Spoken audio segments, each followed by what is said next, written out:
அண்மை செய்தி.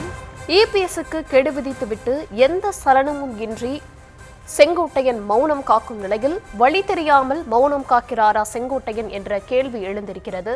விவரங்களுடன் இணைகிறார் செய்தியாளர் ராஜேஷ். ராஜேஷ், இபிஎஸ்க்கு செங்கோட்டையன் விதித்த காலக்கெடு முடிந்துவிட்டது. தற்போதும் அவர் அமைதியாக இருக்கிறார், எந்த சலனமும் இல்லாமல். என்ன காரணம், என்ன நடக்கிறது அதிமுகவில்?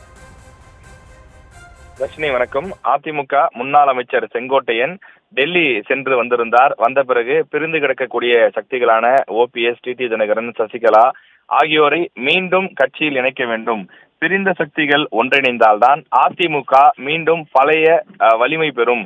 அப்படி வலிமையானால்தான், ஒருங்கிணைந்த அதிமுகவாக மாறினால்தான் அதிமுக வெற்றி பெறுவதற்கான சாத்தியக்கூறுகள் இருக்கிறது. எனவே இபிஎஸ் அதனை செய்ய வேண்டும். 10 நாட்களுக்குள் அதனை செய்ய வேண்டும். அவ்வாறு செய்யவில்லை என்றால் நான் அந்த பணியை தொடங்குவேன் என்று அவர் தெரிவித்திருந்தார். அவர் 10 நாட்கள் கெடு விதித்திருந்தது. செப்டம்பர் 15ஓடு அந்த கெடு முடிந்து விட்டது. இன்றைக்கு தேதி 19.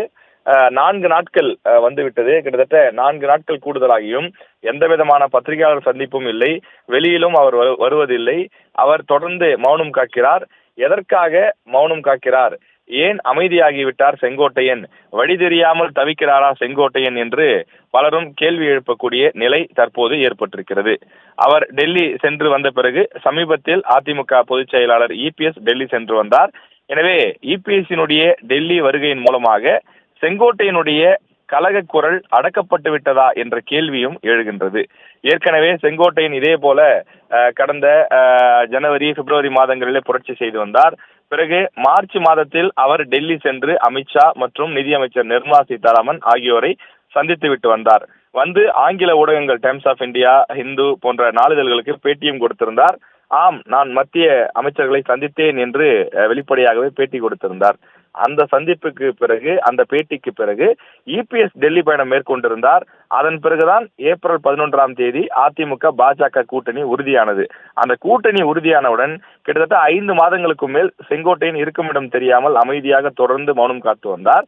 இந்த நிலையில மீண்டும் அவர் இந்த புரட்சிகர கருத்துக்களை தெரிவித்த நிலையில் இதன் காரணமாக அவர் மாவட்ட செயலாளர் பதவியிலிருந்தும் நீக்கப்பட்டார். தற்போது அதிமுகவினுடைய அடிப்படை உறுப்பினராக மட்டுமே செங்கோட்டையன் தொடர்ந்து வருகிறார். இந்த சூழலில் அவர் தொடர்ந்து அமைதி காப்பதற்கு பின்னால் என்ன விஷயம் இருக்கிறது? டெல்லி தலைவர்கள் ஏதேனும் சொல்லி அமைதி காக்க சொல்லி இருக்கிறார்களா? அல்லது இதற்கு மேல் பேசினால் அடிப்படை உறுப்பினர் உள்ளிட்ட பொறுப்புகளிலிருந்து கூட நீக்கப்பட்டு விடலாம் என்பதனால் மௌனம் காக்கிறாரா? அல்லது வேறு ஏதேனும் திட்டம் இருக்கிறதா?